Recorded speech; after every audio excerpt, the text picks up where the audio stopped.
Hello बच्चों, क्या आपको पता है कि बादल कैसे बनते हैं और ये कितने प्रकार के होते हैं? बच्चों, बारिश कैसे होती है और ये कितने प्रकार की होती है? क्या आपको पता है बच्चों, बादलों से गरजने और चमकने की आवाज़ क्यों आती है? और बच्चों, कभी कभी ये बादल कैसे फट जाते हैं?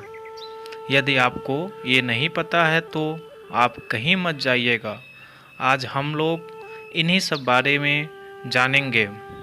बच्चों, सबसे पहले हम यह जानेंगे कि बादल कैसे बनते हैं।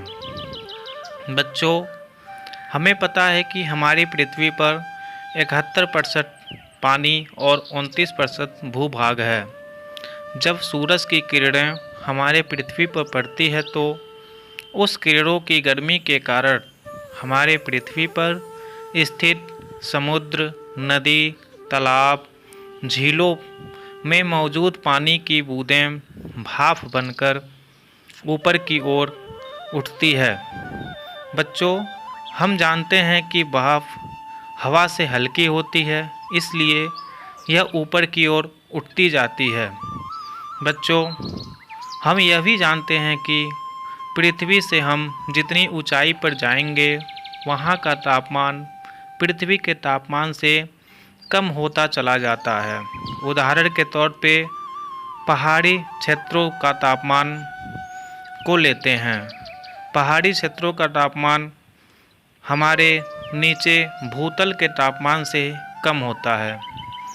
जब ये पानी की बूंदें वापस वाष्प बनकर हमारे वायुमंडल से ऊपर की जाती हैं तो यह धीरे धीरे ठंडा होकर पुनः पानी के छोटे छोटे बूंदों के रूप में बादल में बदल जाती हैं।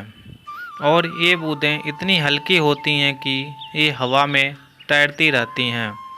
इन पानी के बूंदों के समूह को ही बादल कहते हैं, जिसे धरती से हम देख सकते हैं। अब हम बात करेंगे कि बादल कितने प्रकार के होते हैं। बच्चों, बादलों की ऊंचाई के आधार पर बादल को 3 भागों में बांटा गया है। सबसे पहला उच्च बादल, दूसरा मध्यम बादल और तीसरा निचले बादल। अब हम जानेंगे कि उच्च बादल किसे कहते हैं। बच्चों, उच्च बादल हमारे पृथ्वी से 20,000 फुट ऊंचाई पर पाए जाते हैं। पतले होते हैं और पूरी तरह से बर्फ से बने होते हैं। ये वर्षा वाले बादल नहीं हैं।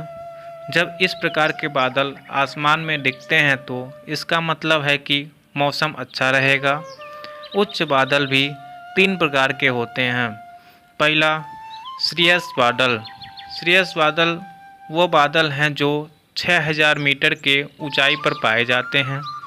जब पानी की बूंदें ठंडी होकर बर्फ़ की रूप ले लेती है तो इस प्रकार के बादल बनते हैं।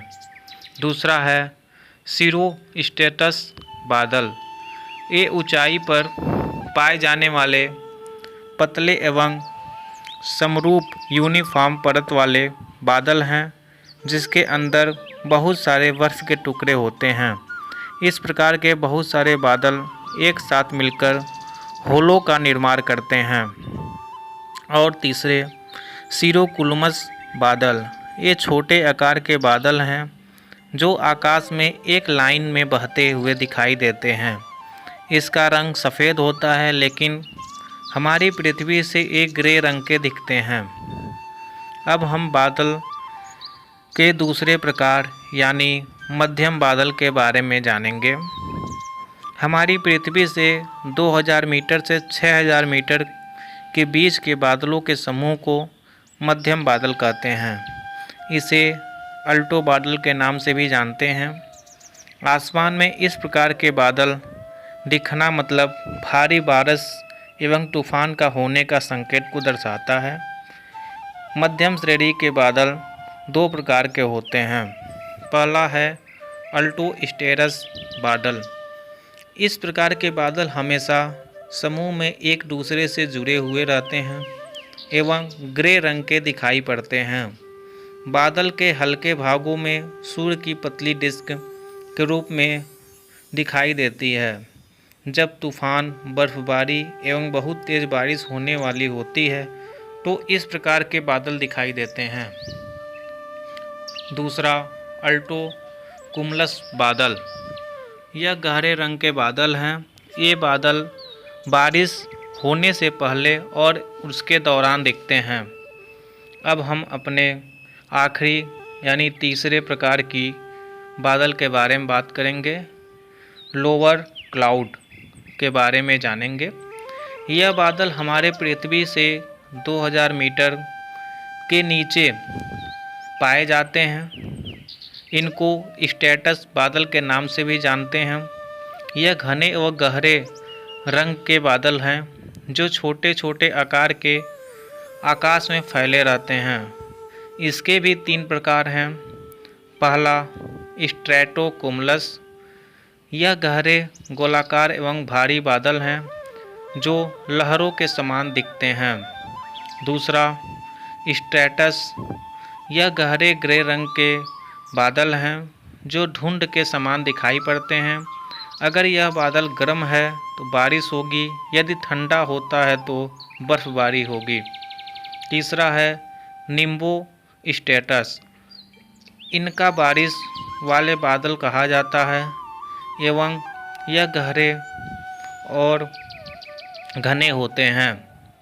बच्चों, अब हम जानेंगे बादलों के बारे में कुछ रोचक तथ्य। बच्चों, क्या आपको पता है कि बादल बनने में कुछ मिनट से लेकर कुछ घंटों का समय लगता है? बच्चों, आपको पता है कि एक बादल का वजन लगभग 5 लाख किलो यानी 100 हाथियों के बराबर होता है। बच्चों, क्या आप जानते हैं कि बादल ग्रे रंग के दिखाई देते हैं, यानी ये बादल बारिश होने के संकेत देते हैं। बच्चों, बादल 146 फीट प्रति सेकंड के स्पीड से दौड़ते हैं। बच्चों, क्या आपको पता है हमारी दुनिया का सबसे अधिक बादलों से घिरा हुआ क्षेत्र कौन सा है? यदि नहीं पता तो हम बताते हैं। यह वह स्थान है जो अंटार्कटिक हिंद महासागर का साउथ अफ्रीका में स्थित प्रिंस आइलैंड के नाम से जाना जाता है, जहां पर साल भर में सिर्फ 800 घंटे ही धूप निकलती है। बच्चों, अब हम जानेंगे कि बारिश कैसे होती है। बच्चों, पृथ्वी से उठने वाली वाष्प ठंडा होकर पुनः पृथ्वी पर छोटे छोटे बारिश के बूंदों में गिरते हैं। इसे वर्षा कहते हैं और इस पूरे चक्र को वाटर साइकिल कहते हैं। बच्चों, वर्षा 3 प्रकार की होती है। पहला, पर्वतीय वर्षा यानी ओरोग्राफिक रेन। दूसरा, संवहनी वर्षा यानी कन्वेंशनल रेन। तीसरा, चक्रवाती या वाताग्र वर्षा यानी साइक्लोनिक एंड फ्रंटल रेन। बच्चों, अब हम जानेंगे पर्वतीय वर्षा के बारे में। बच्चों, उष्ण हवाओं के रास्ते में जब कोई पठार या पहाड़ अवरोध के रूप में आ जाता है तो ये हवाएं पहाड़ के ढाल के सहारे ऊपर उठती हैं और ऊपर उठकर ठंडा होने लगती हैं और पानी के बूंदों में परिवर्तित हो जाती हैं तथा बारिश के रूप में नीचे गिरने लगती हैं। इस प्रकार की वर्षा को पर्वतीय वर्षा कहते हैं। जो भाग पर्वत के सम्मुख पड़ता है वहाँ पर वर्षा बहुत ज़्यादा होती है एवं उसके दूसरी तरफ विमुख ढालों पर हवा नहीं पहुँच पाती, जिस कारण से बहुत कम वर्षा होती है, जिसे वृष्टि छाया प्रदेश यानी रेन शेडो एरिया कहते हैं। बच्चों, हिमालय का रेन शेडो एरिया तिब्बत है। विश्व की सर्वाधिक वर्षा पर्वतीय वर्षा के रूप में होती है। बच्चों, अब हम दूसरे वर्षा के प्रकार यानी संवहनी वर्षा के बारे में जानेंगे। जब किसी स्थान पर अत्यधिक तापमान उत्पन्न होता है और वहाँ की वायु गर्म होकर वायुमंडल से ऊपर उठने लगती है यही प्रक्रिया संवहन कहलाती है। यह गर्म हवाएं ऊपर उठकर वायुमंडल में जाकर ठंडा होती हैं और आसमान में बादल के रूप में परिवर्तित हो जाती हैं तथा तेज गर्जना एवं चमक के साथ घनघोर वर्षा होने लगती है। इस प्रकार की वर्षा उष्णकटिबंधीय क्षेत्रों में होती है। बच्चों, अब हम जानेंगे कि चक्रवाती वर्षा कैसे होती है। ऐसे स्थान जहाँ पर विभिन्न दिशाओं से हवाएं एक केंद्र में एकत्रित होती हैं और ये हवाएं गर्म हवाओं को ऊपर की ओर ढकेल लेती हैं। ये गर्म हवाएं ऊपर जाकर पुनः ठंडा होकर बारिश के बूंदों में ज़मीन पर गिरती है। इस प्रकार की वर्षा को चक्रवाती वर्षा कहते हैं। यह वर्षा अधिकतर शीत एवं शीतोष्णकटिबंधीय क्षेत्रों में होती है। मानसून के समय में भारत में तमिलनाडु एवं आंध्र प्रदेश के तट पर होने वाली वर्षा चक्रवाती वर्षा होती है। बच्चों, अब हम जानेंगे कि बादलों में चमकने एवं गरजने की आवाज़ क्यों आती है। बच्चों, हम जानते हैं कि बादल छोटे छोटे पानी के बूंदों से बने होते हैं। जब ये बूंदें आपस में मिलते हैं तो इन बूंदों के बीच घर्षण होता है और उक्त घर्षण से बिजली पैदा होती है। ये पानी की बूंदें चार्ज हो जाती हैं। बादलों के कुछ समूह पॉजिटिव चार्ज और कुछ समूह नेगेटिव चार्ज होते हैं और जब ये बादल एक दूसरे के समीप आते हैं तो इनके आपस में टकराने से हाई वोल्टेज पैदा होती है जो तेज़ चमक एवं गर्जने के साथ होती है। बच्चों, लाइट की स्पीड ध्वनि की स्पीड से तेज़ होती है, इसलिए हमें पहले चमकने एवं बाद में गर्जने की आवाज़ सुनाई देती है।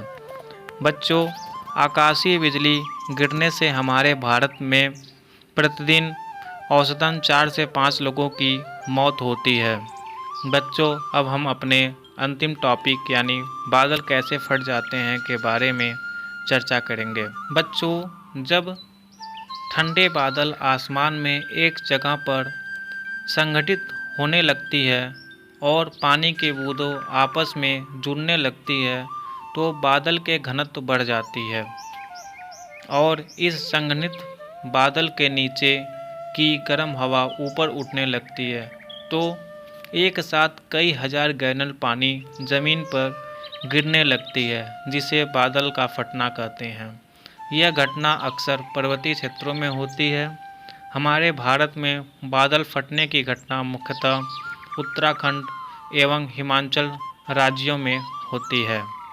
बच्चों, आपको हमारा वीडियो कैसा लगा यह हमें कमेंट करके ज़रूर बताएं और हमारे किड्स लर्न चैनल को लाइक एवं सब्सक्राइब करें। धन्यवाद बच्चों।